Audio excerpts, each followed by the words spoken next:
சொல்றேன் பாருங்க. அல்லாஹ்வுடைய பள்ளிவாசலில் போலும் சுயநலத்தை காட்டியவர்கள் இவர்கள். எம்ஜாக் புதுசா ஆரம்பிச்சிட்டான்.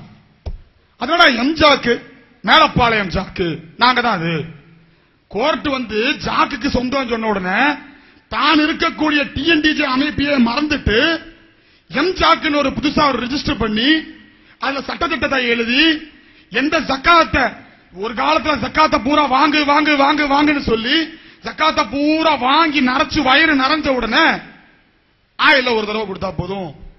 காரணம் என்ன? சுயநலம். அங்கேயும் ஒரு பெரிய சுயநலம். தன்னுடைய குஞ்சுகள் கேட்கும், வருங்கால காதியானி குஞ்சுகள் கேட்கும், ஹஸ்ரத் ஒரு காலத்துல ஜக்காத்தை கொடுங்க கொடுங்கன்னு சொன்னீங்க, இப்போ சொத்து உங்களுக்கு அதிகமா போச்சு, நீங்க ஜக்காத்து கொடுத்துட்டீங்களா அப்படின்னு யாரு கேட்க கூடாதுன்னு தெரிஞ்சனாலதான் வச்சாரு ஒரு ஆப்பு ஜக்காத்துக்கு. இல்ல ஒரு தடவை போதும். ஆதாரம் ஒண்ணும் இல்ல. சுன்னத்தான காரியங்களில் கை வைத்த போது மௌனமாக இருந்த மக்கள் ஃபரலான ஜக்காத்தை மறுத்தவுடன் காஃபிர் என்று பத்வா கொடுத்து அதை செய்யாமல் மக்கள் எங்க விழுப்பு அடைஞ்சாங்க? சுயநலத்தால தான் பிரிச்சாங்க. அதுல மாற்று கருத்து கிடையாது. 1008 உதாரணங்கள் சொல்லலாம். அடுத்ததாக சைஃபுல்லா காஜா சொல்றாரு. இப்ப பிரிஞ்ச உடனே சொல்றாங்க, இந்த சைஃபுல்லா காஜான்னு ஒருத்தர் இருக்கிறாருங்க, அவரை பத்தி நாங்க பேச வேண்டாம் தான் நினைச்சோம், ஏன்னா அவருக்கு ஒரு குடும்பம் குட்டி எல்லாம் இருக்கு. இப்ப சொல்றோம். ஏன் தெரியுமா சொல்றோம்? எங்க அமைப்பு பேரு சொல்லி திட்டாரு, அதனால சொல்றோம். என்னடா சொல்றா, அவருக்கு துபாயில இருந்து மாசம் மாசம் 10,000 ரூபாய் பணம் வருது. எதுக்குடா வருது? இந்த போலி தொகுதியை சொல்றதுக்காக ஒரு அரபி கொடுக்கிறாரு. அட பாவி, இத்தனை நாள இமாம்கள் 5,000 ரூபாய் சம்பளம் வாங்கினா அந்த இமாம்கள் பின்னாடி இருந்து தொழுகாதன்னு சொன்ன பாவி நீ 10,000 ரூபாய் அரபியோட காசு வாங்கி கொள்கை சொல்லிட்டு இருந்திய 20 வருஷமா அதை சொல்லாம உனக்கு தேவைன்னு வந்த போது உன்னோட அமைப்பை திட்டம் போது இப்ப சொல்ற சைஃபுல்லா காஜா என்பவர் துபாயில இருந்து 10,000 ரூபாய் சம்பளம் வாங்குறாரு. ஏன் 2000 எங்க போச்சு? அதிர்த்து கேட்ட மாதிரி 2000 எங்க போச்சு? மக்கள் விழிப்புணர்வு 2000 மேலதான் பிரிஞ்சாங்க. இன்ஷா அல்லாஹ் அவங்களுடைய ஒவ்வொரு மாநாட்டுடைய வரலாறும் படிச்சு பார்த்தவங்களுக்கு தெரியும். ஒவ்வொரு மாநாடு முடியும் போதும் ஒரு நிகழ்ச்சி அவங்க அமைப்புல நடக்கும். மாநாடு பிரிஞ்ச உடனே அமைப்பு 2000. அதுக்கு அடையாளம் தான் இப்ப தலைவர் பதவி ராஜினாமா. இன்ஷா அல்லாஹ் கூடிய விரைவில் சந்திப்போம். அவர் சொன்ன மாதிரி வக்ஃபுக்கு வர்றாங்க. அந்த வக்ஃபால் உருப்படியா நடக்குதா? தமிழக அரசுக்கு வேண்டுகோளாவே சொல்லணும். மக்களை கூட்டத்தை காட்டி தர்காவை மிதிக்கிறவங்க கையில வக்ஃபு கொடுத்திருக்கீங்க நீங்க, அது அதை விட பெரிய சுயநலம். சரி, அந்த சுயநலவாதி என்ன பண்ணாரு?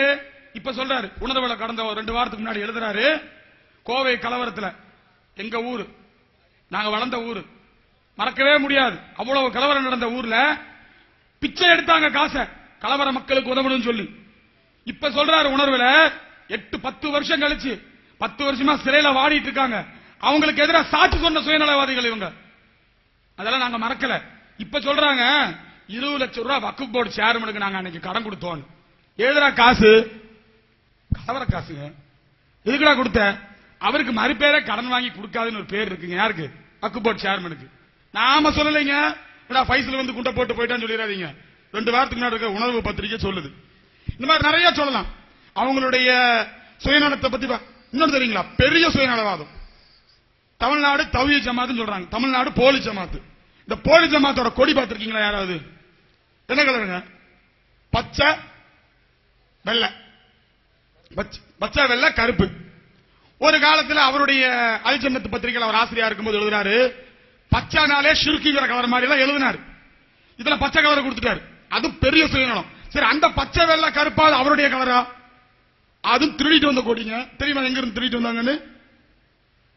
தமிழ்நாடு தௌஹீத் ஜமாத்துடைய கொடி அல்ல அந்த கொடி. நபிமார்கள் வாரிசு பேரவை என்று சென்னையில் ஒரு அமைப்பு இருந்தது. அந்த அமைப்புடைய கொடி அது. அவர்கள் சிறிதாக 4 உலமாக்களோ 5 உலமாக்களோ வச்சு நடத்திட்டு இருந்தாங்க. அந்த அமைப்போட கொடியை எஸ்எம்பாக்கர் போய் வாங்கிட்டு வந்து போட்டுட்டு இது எங்க அமைப்போட கொடின்னு அறிவிச்ச உடனே அவங்க போய் கேட்கிறாங்க, இது மாதிரி எங்க கொடியை நீங்க வாங்கிட்டீங்களே கொடுங்க. நாங்க தமிழ்நாடு பூரா கொண்டு போக போறோம், நீங்க வேணா வேற கொடி வச்சுக்கங்க.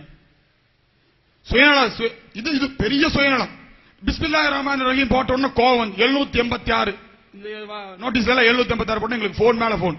என்னங்க 786? நாங்க என்னங்க TNTJ? அதுவும் ஷார்ட் வேர்டுங்க. 786 ஷார்ட் வேர்டு தான். தமிழ்நாடு தௌஹீத் ஜமாத் அடிக்க வேண்டியதானே? நீ ஏன் TNT.not போட்டு அடிக்கிற? TNTJ போட்டு அடிக்கிற? இந்த மாதிரி நிறைய சொல்லலாம். தராவீக மேட்ரு இன்ஷா அல்லாஹ் தட்டிட்டீங்க, 2 தடவை தட்டிட்டீங்கல்ல, 3வது தடவை தட்டிங்க. இன்ஷா அல்லாஹ் வாய்ப்பு கிடைக்கும். நிறைய மேட்டர் இருக்கு, சுயநலத்தை பத்தி இருக்கிற மேட்டர் நிறைய இருக்கு, சந்தி சிரிக்கிற அளவுக்கு இருக்கு. இன்ஷா அல்லாஹ் வாய்ப்பு கிடைக்கும் போது இப்ராஹிம் மஸ்ஜிதுக்கு பதில் கொடுக்கற